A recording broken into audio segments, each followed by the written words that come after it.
வணக்கம் மாணவர்களுக்கும் பெற்றோர்களுக்கும். நான் டாக்டர் கராமத், துணை இயக்குனர், மருத்துவக் கல்வி மற்றும் ஆராய்ச்சி இயக்ககம். உங்களுக்கு இன்றைக்கி அப்ளிகேஷன் எப்படி ஃபில் பண்ணுறது, அப்லோடு பண்ணுறது அப்படிங்கிறத பற்றிய ஒரு சின்ன விளக்க வீடியோ. சின்னங்கிறது கொஞ்சம் லென்த்தி ஆகலாம், ஏன்னா நம்ம ஃபுல் அப்ளிகேஷனை கோ த்ரூ பண்ணுவோம். நம்ம இந்த ஃபில்லிங் மெத்தட்லாம் சொல்லித்தரும்போது நான் தமிழ்லையும் பேசுகிறேன், ஆங்கிலத்துலேயும் கலப்பு இருக்கும்.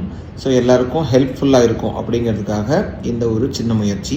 நம்ம tnmedicalselection.org அல்லது tnmedicalselection.net அப்படிங்கிற இந்த வெப்சைட் மூலமாக தான் இந்த அப்ளிகேஷனை நம்ம லாகின் பண்ணி ஃபில் பண்ண முடியும்.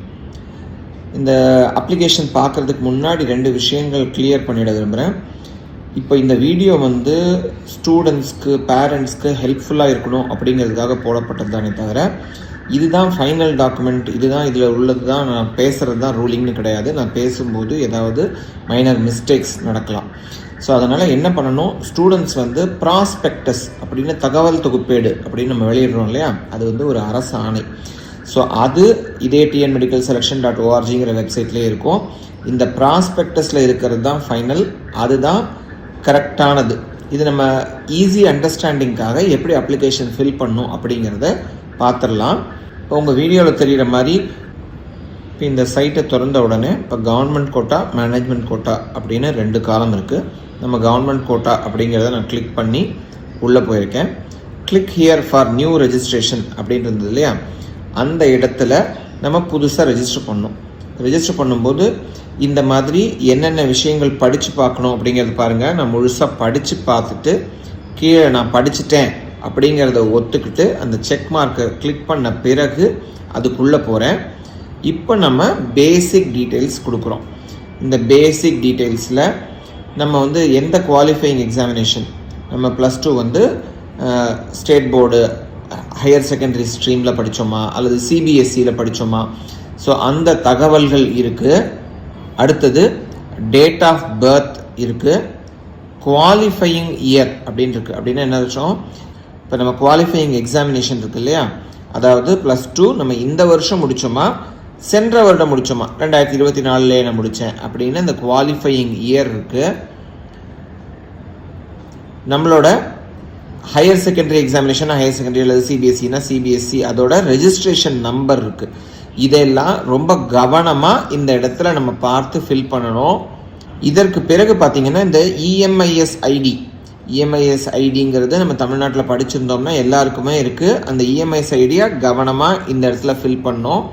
இஎம்ஐஎஸ் ஐடி முடித்த உடனே +1 பாஸ்டான்னு கேட்குது. நம்ம +1 பாஸ் பண்ணி தான் +2க்கு வந்திருப்போம். அந்த தகவலை ஃபில் பண்ணோம்.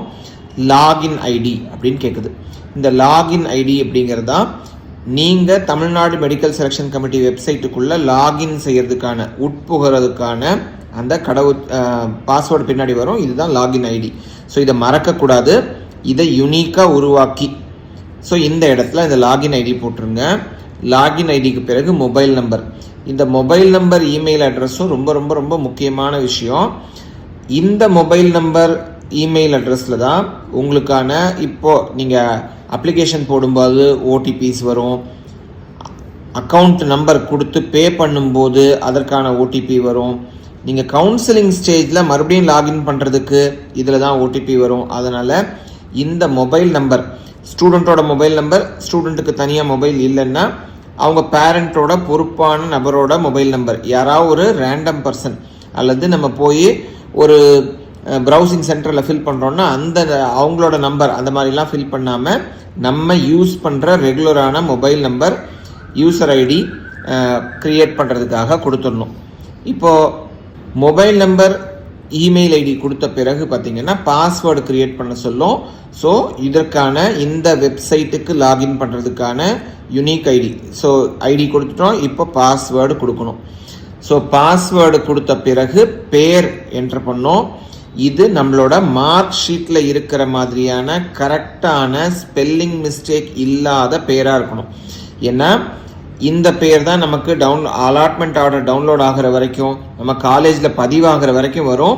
மிஸ்டேக் ஆகிடுச்சுன்னா அதை மாற்றுறது ரொம்ப சிரமமாக இருக்கும். அதனால் கவனமாக நம்ம +2 மார்க் லிஸ்ட்டை எடுத்து வச்சுட்டு அதற்கு பிறகு அதுலேருந்து ஃபில் பண்ணிக்கலாம்.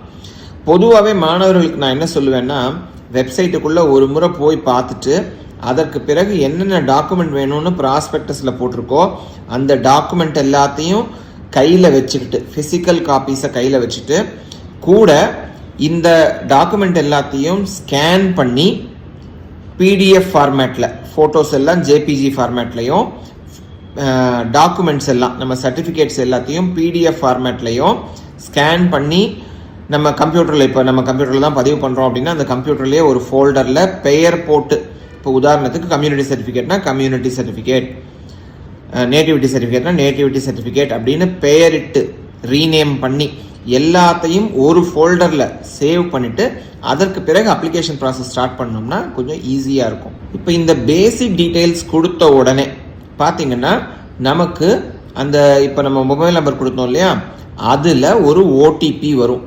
அந்த OTPயை நீங்கள் இங்கே ரெஜிஸ்டர் பண்ணிங்கன்னா தான் நீங்கள் இந்த வெப்சைட்டுக்குள்ளே ரெஜிஸ்டரே ஆவீங்க. சரிங்களா? இப்போ இந்த OTP நமக்கு வந்துருச்சாங்கிறத செக் பண்ணிவிட்டு பதிவு பண்ணுறோம். இந்த OTP போட்ட உடனே நீங்கள் சப்மிட் கொடுக்க முடியும். OTP வரல அப்படின்னா ரீசெண்ட் ஆப்ஷன் ஆப்வியஸாக இருக்கும்.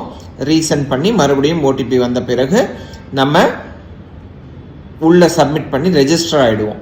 இது ரெஜிஸ்ட்ரேஷன் மட்டும்தான், அப்ளிகேஷன் ப்ராசஸ் இன்னும் முடியல. இப்போ இதற்கு பிறகு வெப்சைட்டில் பார்த்தீங்கன்னா ஸ்டெப்ஸ் ஆஃப் ஆன்லைன் ரெஜிஸ்ட்ரேஷன் அப்படின்னு என்னென்ன கொடுத்துருக்குன்னு பாருங்கள். ரெஜிஸ்ட்ரேஷன் இருக்குது, அதுக்கு முன்னாடியே ப்ராஸ்பெக்டஸ் இருக்குது, அதை படிச்சுக்கோங்கன்னு சொல்கிறோம். லாகின் அப்படின்னு இருக்குது. அடுத்தது அப்போ நம்ம என்ன பண்ணோம், ஏற்கனவே கொடுத்தோம்ல யூசர் ஐடி, அதையும் பாஸ்வேர்டையும் வச்சு லாகின் ஆகணும். அதற்கு பிறகு என்ன இருக்குது, டீட்டெயில்ஸ் ஃபில்அப் பண்ணோம், டாக்குமெண்ட்ஸ் அப்லோட் பண்ணோம், பேமெண்ட் பண்ணோம். இது எல்லாத்தையும் செஞ்சால் தான் ரெஜிஸ்ட்ரேஷன் கம்ப்ளீட் ஆகும். அப்போ தான் நம்ம ஆன்லைன் அப்ளிகேஷனை சப்மிட் பண்ணியிருக்கோம்னு அர்த்தம். சரிங்களா? நம்ம தொடர்ந்து இப்போ ஏற்கனவே யூஸ் பண்ண யூசர் ஐடி பாஸ்வேர்ட் இருக்கு இல்லையா, அதை வச்சு லாகின் ஆகும். ஸோ இப்போ லாகின் ஆகிட்டோம். ஸோ இப்போ நம்ம டீட்டெயில்ஸ் ஃபில்அப் பண்ணுறதுக்கான பேஜுக்கு வந்துட்டோம். இப்போ பேர், டேட் ஆஃப் பர்த் பாருங்கள், ஆட்டோ பாப்புலேட் ஆகிடுச்சு. அதுவே டேட்டாவை நம்ம முதல் ஸ்டெப்பில் கொடுத்தோம் இல்லையா, அங்கேருந்து எடுத்துக்கிச்சு. அடுத்து ஜெண்டருக்கு பிறகு தந்தையின் பெயர், name of the father or guardian கேட்டிருக்காங்க. ஸோ அந்த இடத்துல கரெக்டாக பெயர் ஃபில்அப் பண்ணுறோம். ஸோ அடுத்து நேஷ்னாலிட்டி, இந்தியனா அல்லது இந்த OCI PIO கேட்டகரியில் இருந்தால் அப்ளை பண்ணலாம் கவர்மெண்ட் கோட்டாவில். ஸோ அந்த கேட்டகரியில் இருக்குமா அப்படிங்கிறது கேட்குது.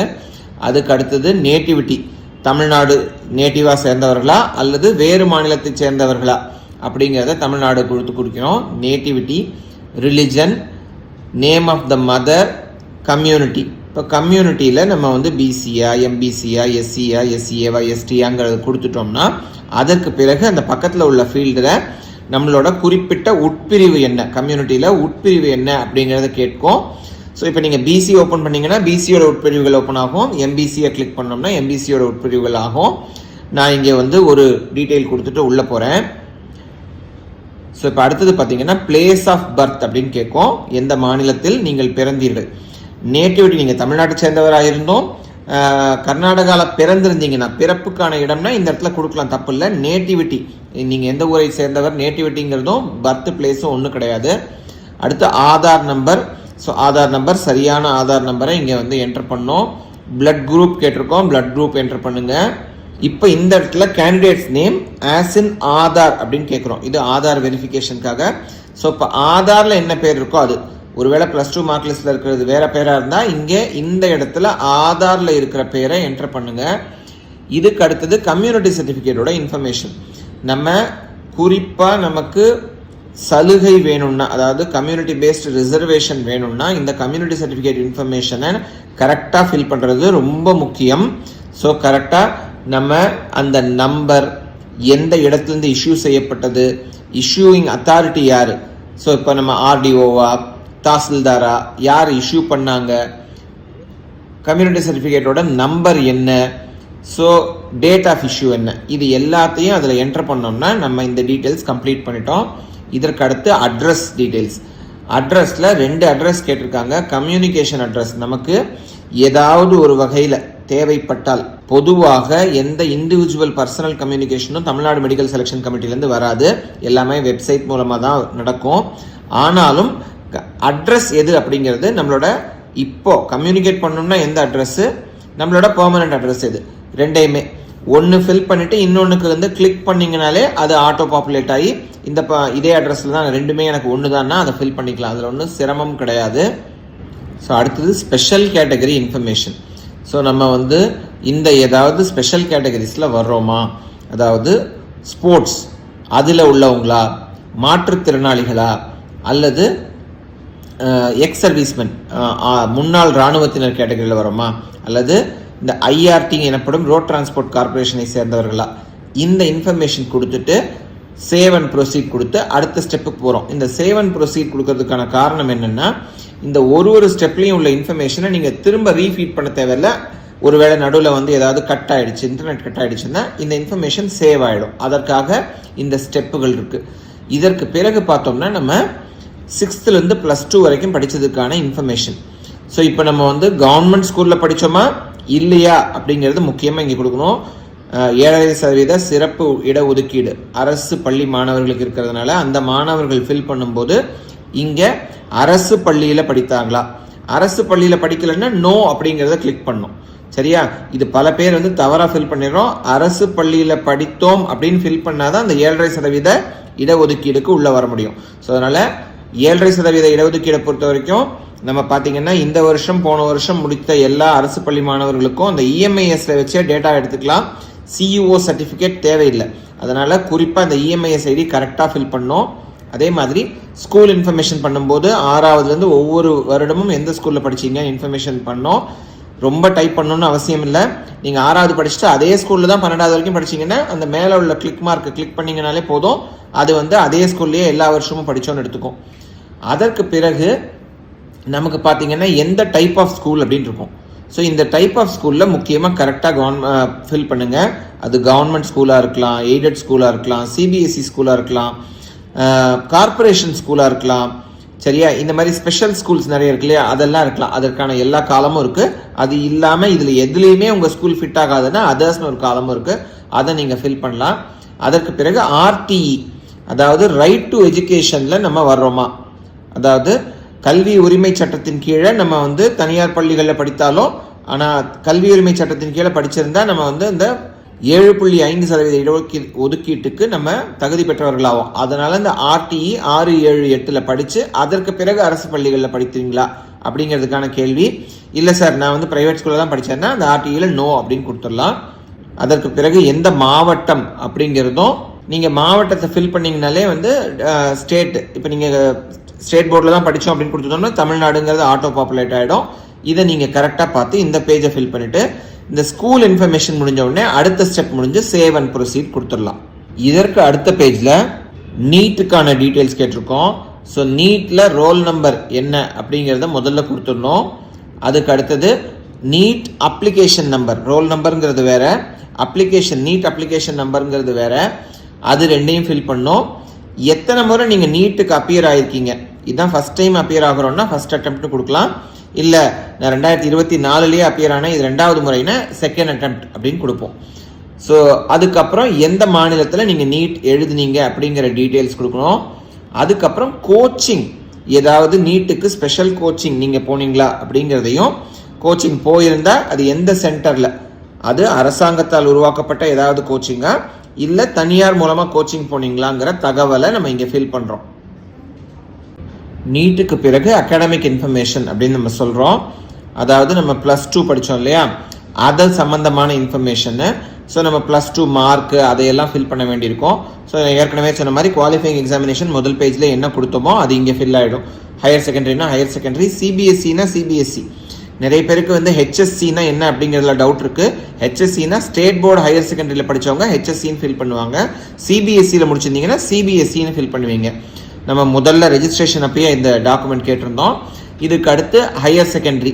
இப்போ ஹையர் செகண்டரினா அந்த எக்ஸாமினேஷன், ரோல் நம்பர், நம்ம எந்த இடத்துல பாஸ் பண்ணோம், நம்மளோட குரூப் கோடு, சரிங்களா, அதாவது நம்ம வந்து ஃபிசிக்ஸ் கெமிஸ்ட்ரி மேத்ஸ் பயாலஜி படித்தோமா, ஃபிசிக்ஸ் கெமிஸ்ட்ரி பாட்னி ஜுவாலஜி படித்தோமா, ஒவ்வொன்றுக்கும் குரூப் கோடு கொடுத்துருக்காங்க இல்லையா, அந்த குரூப் கோடும் இந்த இடத்துல ஃபில் பண்ணும்.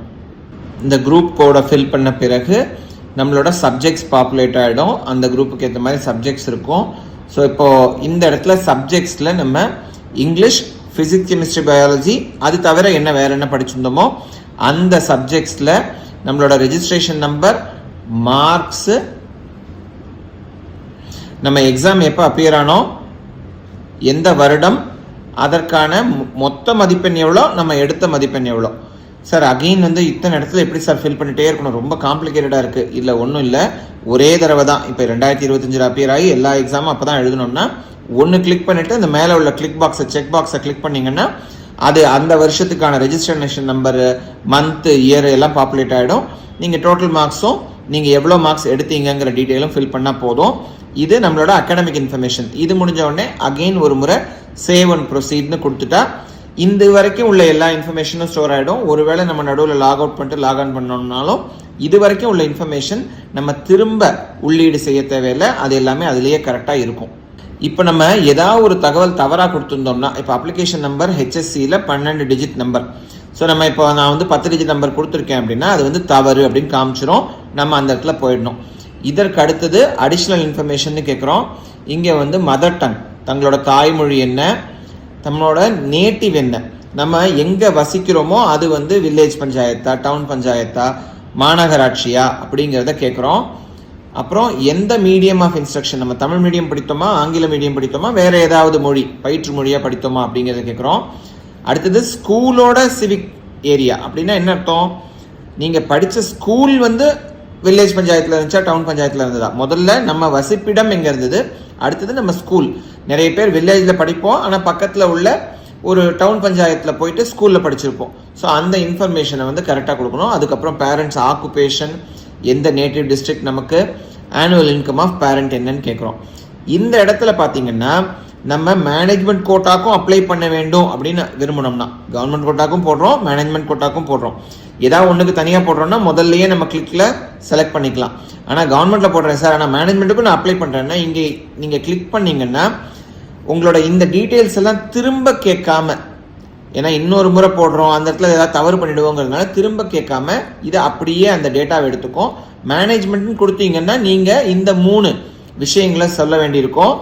அதாவது நீங்கள் என்ஆர்ஐயா, நீங்கள் ஏதாவது குறிப்பிட்ட ரிலிஜியஸ் அல்லது லிங்குவிஸ்டிக் மைனாரிட்டி கம்யூனிட்டியை சேர்ந்தவங்களா, அதாவது ரிலிஜியஸ் மைனாரிட்டி இன்ஸ்டியூஷன் தமிழ்நாட்டில் இப்போதைக்கு MBBS BDSல கிறிஸ்டியன் மைனாரிட்டி இன்ஸ்டியூஷன் இருக்குது. ஸோ நீங்கள் இப்போ கிறிஸ்டியன் மைனாரிட்டியை கொண்டவங்களா. அதே மாதிரி லிங்குவிஸ்டிக் மைனாரிட்டியில் தெலுங்கு அல்லது மலையாளம் மைனாரிட்டி இன்ஸ்டியூஷன்ஸ் இருக்குது. ஸோ நீங்கள் தெலுங்கு மைனாரிட்டி கிளைம் பண்ணுறீங்களா மேனேஜ்மெண்ட் கோட்டாக்கு கீழே அப்படின்னா அந்த இடத்துல கிளிக் பண்ணோம். ஏற்கனவே நம்ம வந்து மதர் டங்கு மற்ற இடங்கள் எல்லாத்துலேயுமே தமிழ்னு கொடுத்துருந்தோம்னா அது இங்கே ஆட்டோமேட்டிக்காக, இப்போ எனக்கு நடந்த மாதிரி என்ன ஆகிடும், நான் வந்து தமிழ்னு கொடுத்துருந்ததுனால இங்கே தெலுங்குக்கு அதுவே மைனாரிட்டியில் நோக்கு கிளிக் ஆகிடுச்சு.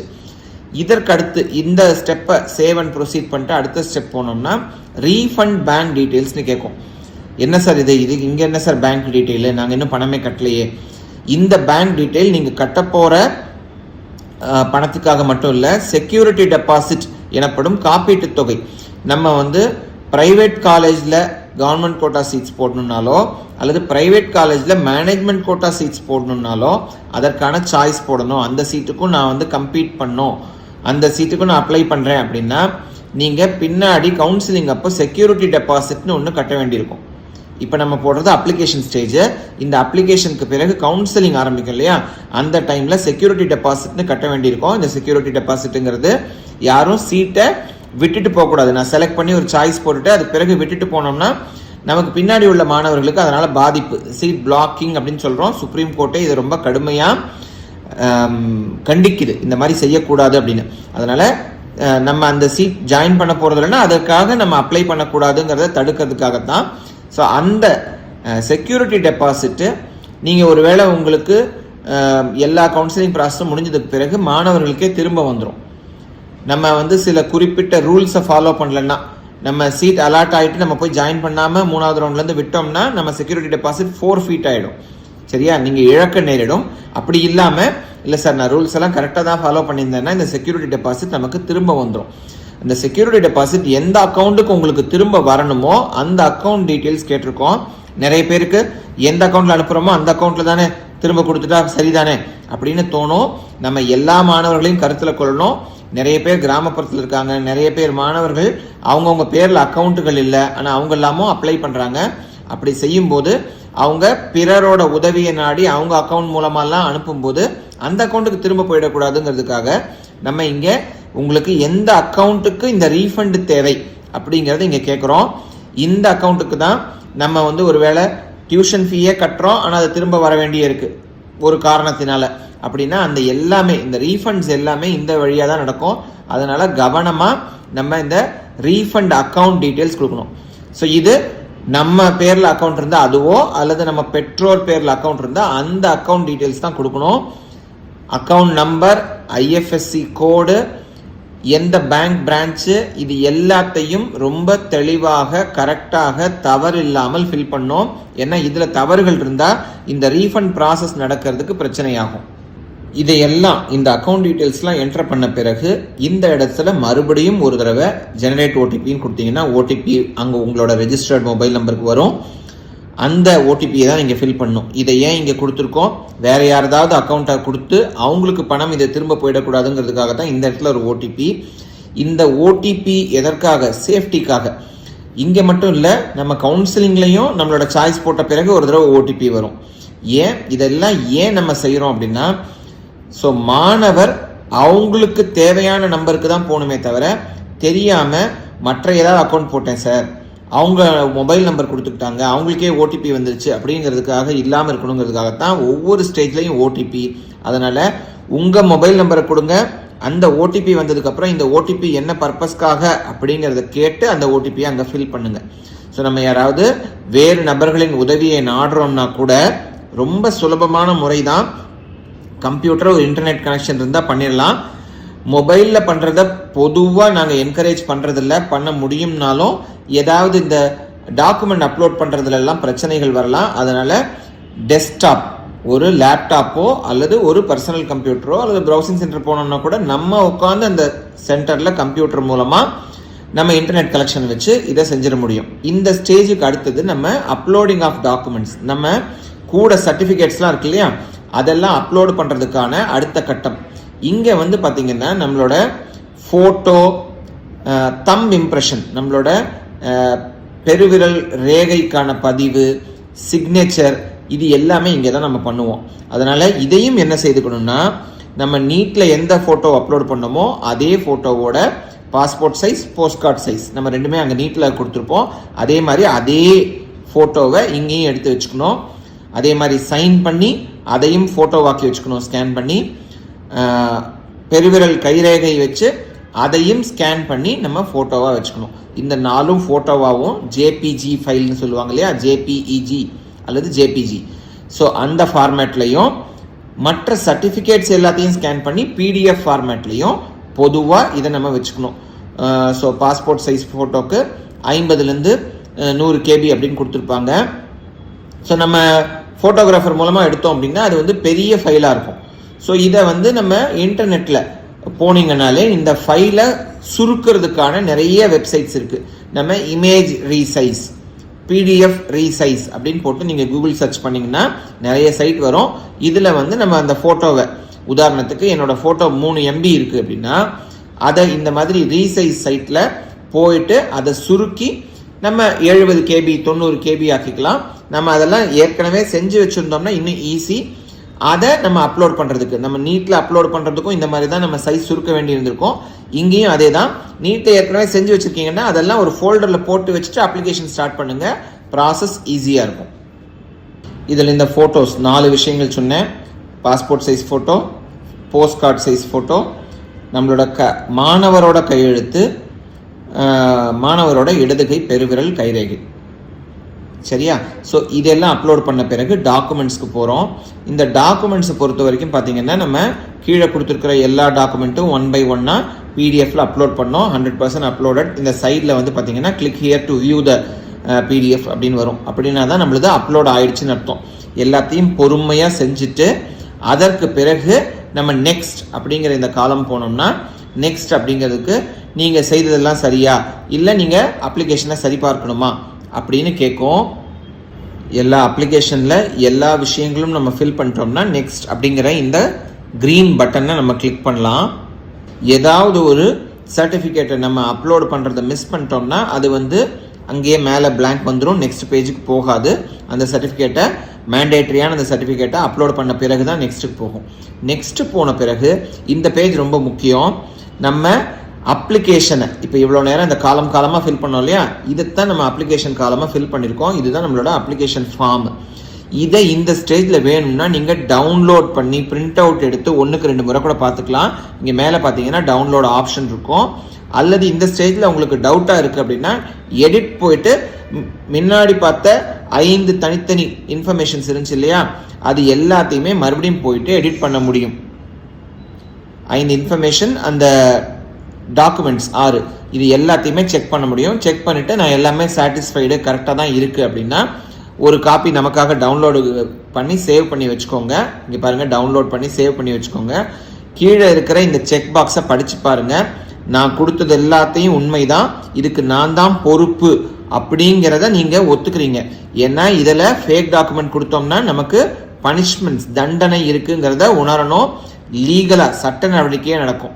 ஸோ இது முடிந்த பிறகு நம்ம கொடுத்தோம்னா அகெயின் நம்ம கொடுத்த டாக்குமெண்ட்ஸை நம்ம கொடுத்த இன்ஃபர்மேஷனை ஷார்ட்டாக கொடுத்து நீங்கள் அக்செப்ட் பண்ணிக்கிறீங்களான்னு கேட்கும். இதை எஸ் கொடுத்ததுக்கு பிறகு தான் நமக்கு பேமெண்ட் லிங்க் ஓப்பன் ஆகும்.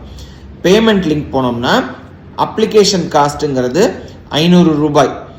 நம்ம எஸ்சி எஸ்சிஏ எஸ்டி மாணவர்களுக்கு இந்த அப்ளிகேஷன் காஸ்ட் ஃப்ரீயாக இருக்கும். மற்றவர்களுக்கு 500 ரூபாய் அப்படிங்கிற இந்த அப்ளிகேஷன் காஸ்ட்டும் மேனேஜ்மெண்ட்டும் நீங்கள் அப்ளை பண்ண வேண்டியிருந்தால் அதற்குரியது 1000 ரூபாய் சேர்ந்து 1500 ரூபாய்ன்னு இருக்கும். இந்த அப்ளிகேஷன் காஸ்ட்டை நீங்கள் பேமெண்ட் போர்ட்டலுக்கு போகிறீங்க. இதில் பார்த்தீங்கன்னா 4லேருந்து 6 பேங்க்கோட இந்த பேங்க் கேட்வேஸ் இருக்கும். எதற்காகன்னா நம்ம ஒரு சமயத்தில் ஒரு பேங்க்கோட சர்வர் ஏதாவது பிரச்சனை ஆயிடுச்சுன்னா மாணவர்கள் நலனுக்காக வச்சுருக்கோம். ஸோ உங்களுக்கு எந்த கேட்வே மூலமாக போகணுன்னா உங்களுக்கு ஈஸியோ அல்லது உங்களுக்கு எது ஃபஸ்ட்டு ஈஸியாக இருக்கோ அது மூலமாக போயிட்டு நீங்கள் பேமெண்ட் ஆப்ஷன் வரும். அதில் UPI, credit card, debit card, net banking எதன் மூலமாக வேணாலும் நீங்கள் பேமெண்ட் பண்ண பிறகு பார்த்தீங்கன்னா இந்த காலம் வரும். இந்த காலத்தில் நீங்கள் பாருங்கள், அப்ளிகேஷன் சப்மிட்டடு இந்த மாதிரி வருது இல்லையா, இதில் கடைசி 2 செக் பாக்ஸும் கிளிக் ஆகிட்டா தான் பேமெண்ட் கம்ப்ளீட்டடு, அப்ளிகேஷன் சப்மிட்டட் இந்த 2 பாக்ஸும் கிளிக் ஆகிட்டா தான் நம்மளோட அப்ளிகேஷன் சப்மிட் ஆயிடுச்சுன்னு அர்த்தம். இல்லை சார் பேமெண்ட் போச்சுன்னு நினைக்கிறேன், பேங்க்லேருந்து எனக்கு மெசேஜ் வரல, போச்சு ஆனால் ஃபெயிலியர்னு இங்கே காமிக்குது. நம்ம முக்கியமாக புரிஞ்சுக்கணும், ஃபெயிலியர்னு காமிச்சா பேங்க்லேயே தான் பணம் இருக்குன்னு அர்த்தம். பேங்க்லேருந்து உங்களுக்கு திரும்ப பணம் வந்துடும். ஸோ நம்ம சப்மிட் பண்ணி சக்ஸஸ்னு அப்ளிகேஷன் சப்மிட்டட்னு வந்தாதான் நம்மளோட அப்ளிகேஷன் போனதா அர்த்தம். அதுக்கு முன்னாடி எந்த ஸ்டேஜில் நீங்கள் எவ்வளோ டேட்டா கொடுத்துருந்தாலும் அப்ளிகேஷன் சப்மிட் பண்ணலன்னா உங்களோட அப்ளிகேஷன் ஏற்றுக்கொள்ளப்பட மாட்டாது. ஏன்னா சப்மிட்டட் அப்ளிகேஷனை தான் நம்ம எடுத்துகிட்டு அதை ஸ்க்ரூட்டினைஸ் பண்ண முடியும். சப்மிட்டே பண்ணலன்னா அந்த அப்ளிகேஷனை நம்ம செக் பண்ண முடியாது. ஸோ அதனால் இது எல்லாத்தையும் கவனத்தில் கொள்ளணும். இது ரொம்ப கஷ்டமான விஷயம் கிடையாது. நம்ம முக்கியமான ஒரு படிப்புக்கு எம்பிபிஎஸ் அல்லது பிடிஎஸ்க்கு நம்ம அப்ளிகேஷன் போடுறோங்கும் போது கொஞ்சம் கவனத்தோட நம்ம பெற்றோர் யாரையாவது அல்லது ஒரு சீனியர் பர்சன் நமக்கு ரொம்ப முக்கியமானவர் யாரையாவது கூட இருந்துட்டு நம்ம உட்கார வச்சு எல்லாத்தையும் ரெடி பண்ணிட்டு டென்ஷன் இல்லாமல் ஈஸியாக இந்த அப்ளிகேஷனை ஃபில் பண்ண முடியும். இதில் ஒன்றும் சிரமமே கிடையாது. ஆனால் முக்கியமாக திரும்ப தமிழ்நாடு மருத்துவ தேர்வுக்குழு medical selection committee directorate of medical education சார்பாக நம்ம சொல்கிறது என்னென்னா, இதில் 3வது நபர்கள் நமக்கு முற்றிலும் சம்பந்தமில்லாத நபர்கள், சரியா, இந்த ஏஜென்ட்டு, ப்ரௌசிங் சென்டரில் ஒரு பர்சன் சொன்னார், அவரே பண்ணித்தரேன்னு சொன்னார், இந்த மாதிரியெல்லாம் நம்பி செய்ய வேண்டாம். ஏன்னா அவர்கள் தவறு செய்திருந்தால் அந்த தவறுக்கான விளைவுகள் நம்ம அனுபவிக்க வேண்டியிருக்கோம், மாணவர்கள் அனுபவிக்க வேண்டியிருக்கோம். ஒரு சர்டிஃபிகேட்டை தப்பாக அப்லோட் பண்ணிட்டா நம்ம அப்ளிகேஷனே ரிஜெக்ட் ஆகிடலாம் இல்லையா. நம்ம சர்டிஃபிகேட்டை அவங்க ஏதாவது இல்லீகல் ஆக்டிவிட்டீஸ், அவங்க தப்பான ஃபேக்கான ஃபோர்ஜடான சர்டிஃபிகேட் கொடுத்தாங்கன்னா அது மாணவரோட பொறுப்பு தான். ஏன்னா அப்ளிகேஷன் போடுறது மாணவர் தான், அந்த 3வது நபர் இல்லை. அதனால் அந்த பொறுப்பை உணர்ந்து கரெக்டாக நம்ம உட்காந்து நமக்கு முக்கியமானவங்க, அவங்க யூஸ்வலாக பெற்றோர் இல்லையா? ஸோ நம்ம பெற்றோரில் யாராவது ஒருத்தரை உட்கார வச்சுட்டு, அப்படியும் இல்லை சார் பெற்றோருக்கு அவ்வளோ விவரம் இல்லைன்னு நினச்சிங்கன்னா, உங்களுக்கு அக்கறையானவர்கள், உங்களோட ஏற்கனவே செய்தவர்கள், ஸோ உங்களோட ரொம்ப முக்கியமான உறவினர் யாராவது இருக்கலாம், அவங்கள யாராவது உட்கார வச்சுட்டு இந்த அப்ளிகேஷன் ஃபார்மை கம்ப்ளீட் பண்ணுங்கள். முடிந்தால் அப்ளிகேஷன் முடிஞ்ச பிறகு கவுன்சிலிங் ஸ்டேஜில் எப்படி கவுன்சிலிங்க்கு நம்ம ஃபில் பண்ணோம் அப்படிங்கிறதையும் ஒரு எளிய வீடியோ மூலமாக விளக்குறோம். மாணவர்களுக்காகத்தான் நம்ம இருக்கோம். மேலும் சந்தேகங்கள் இருந்தால் தமிழ்நாடு மெடிக்கல் செலெக்ஷன் .org tnmedicalselection.orgங்கிற இந்த வெப்சைட்டை பாருங்கள். இதில் தான் அனைத்து தகவல்களும் வெளிவரும். இது இல்லாமல் ஏதாவது டவுட் இருந்தால் அதே வெப்சைட்டில் ஹெல்ப்லைன் நம்பர்ஸ் இருக்குது. ஹெல்ப்லைன் நம்பர்ஸ் காலையில் 10 மணிலேருந்து சாயங்காலம் 6 மணி வரைக்கும் ஃபங்க்ஷன் ஆகும். அந்த டைமில் ஃபோன் பண்ணி விசாரிக்கலாம், ஃபோன் பண்ணி கேட்கலாம். ஒரு ஃபோன் போகலை அப்படின்னா 8 நம்பர் இருக்குது. இப்போ போகலைன்னா 5 நிமிஷம் கழித்து திரும்ப கால் பண்ணலாம். ஸோ அதனால் இந்த நம்பர்களில் கேட்டு நம்ம உதவி பெற்று இந்த அப்ளிகேஷனை ஈஸியாக ஃபில் பண்ணுவோம். வாழ்த்துக்கள். நன்றி. வணக்கம்.